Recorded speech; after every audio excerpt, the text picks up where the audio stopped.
I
don't drive R8s, I don't like those. I drive a Daytona and I tinted the windows. Can't fuck with nobody, not even my shadow.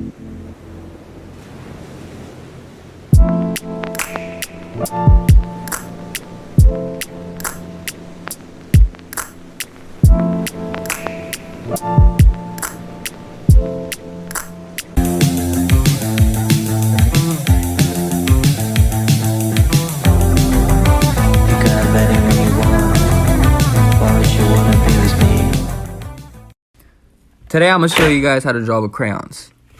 First of all, you don't even need all these crayons. You only need like a couple of them. So pick a few, like mine right here. Sketch out your drawing. I'm gonna draw a skull, and I decided to give it fire because, you know, fire is cool. So I'm just shading in my blues and the purples with the dark area, and then I start to add other colors. My yellows I start to use as my highlights, so I know what's the bright areas.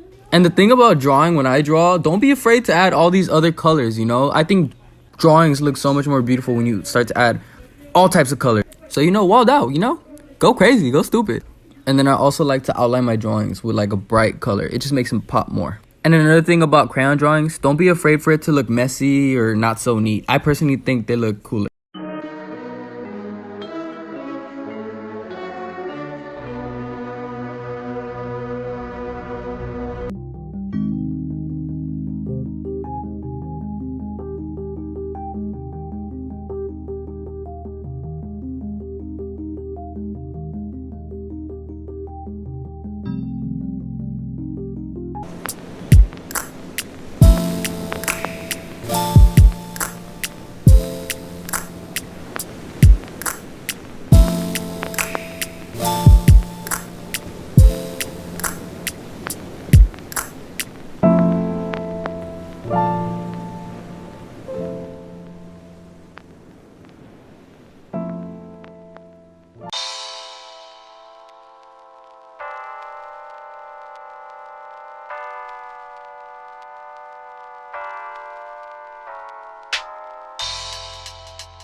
For a white girl.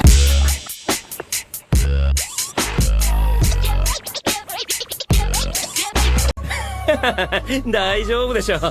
だって君弱いもん。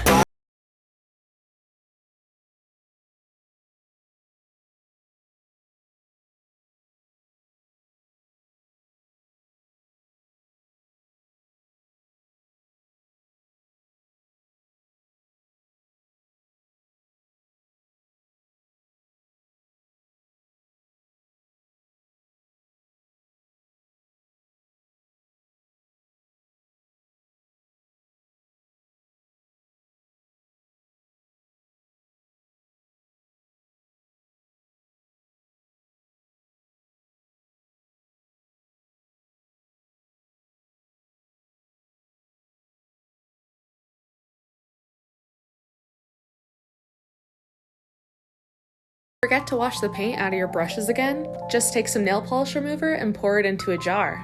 You can soak your brushes in there for a few minutes, give them a good rinse, and they'll be good as new again. What is the difference between acrylic and oil paint? The most important difference between acrylic and oil paint is that acrylic is water soluble, which means that you can mix it with water to break down the paint. Oil paint, on the other hand, is oil-based, so you cannot mix it with water, otherwise it'll separate from the paint. Instead, you need to use something like a solvent in order to break down the oils in the paint. Oil paint has also been used for way longer than acrylic paint. The earliest evidence we have of oil paint being used goes all the way back to 7th century AD.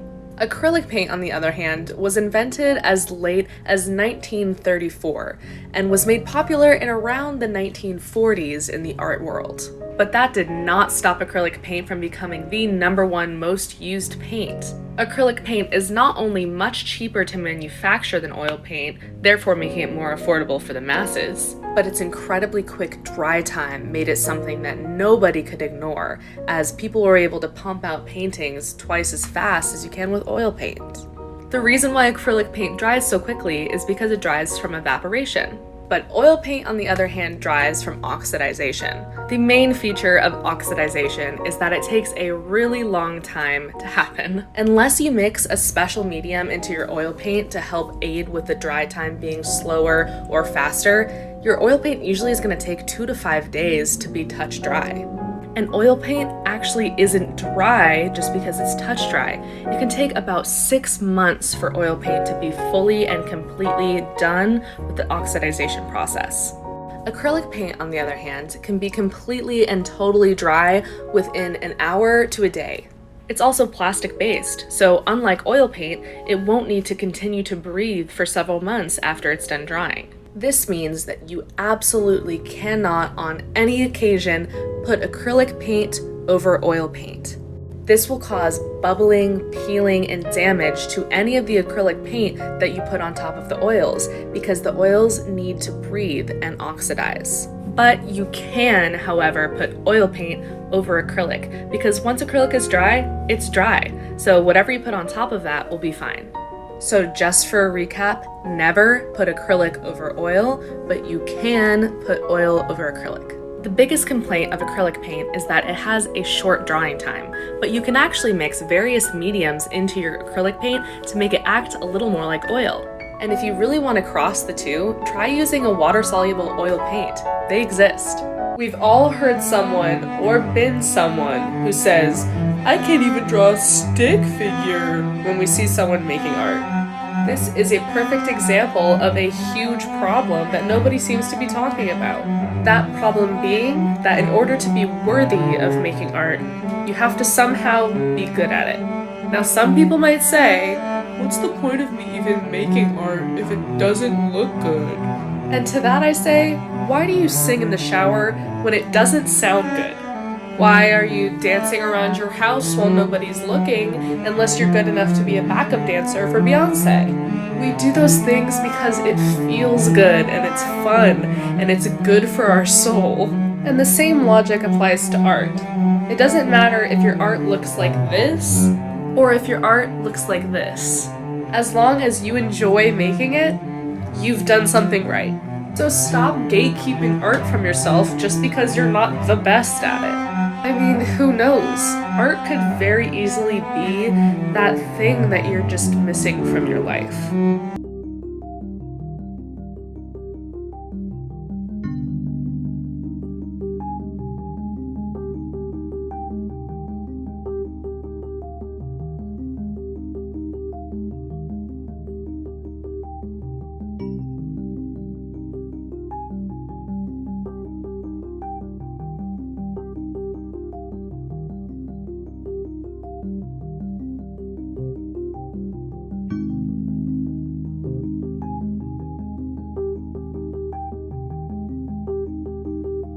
How to paint smoke.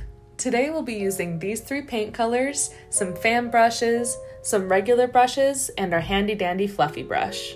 You can totally just use these 2 colors out of the tube, but if you want to be fancy, you can mix some blue into your black and your white. We're going to start off our painting by taking our black and covering our entire background with it. You don't want to use too much paint, but you do want to cover all of those white spots. Before we move on to the next step, make sure you have a photo reference. Now we're going to dip our fan brush into the white, wipe off the excess, and start gliding it gently over the surface of our black paint. In between every stroke, make sure that you wipe your paintbrush before you re-dip so that everything stays nice and clean. Once you're satisfied, take your handy blending brush and start blending directionally like we did in the last tutorial. And don't forget to keep wiping off your blending brush in between strokes. These steps should get you to somewhere like this.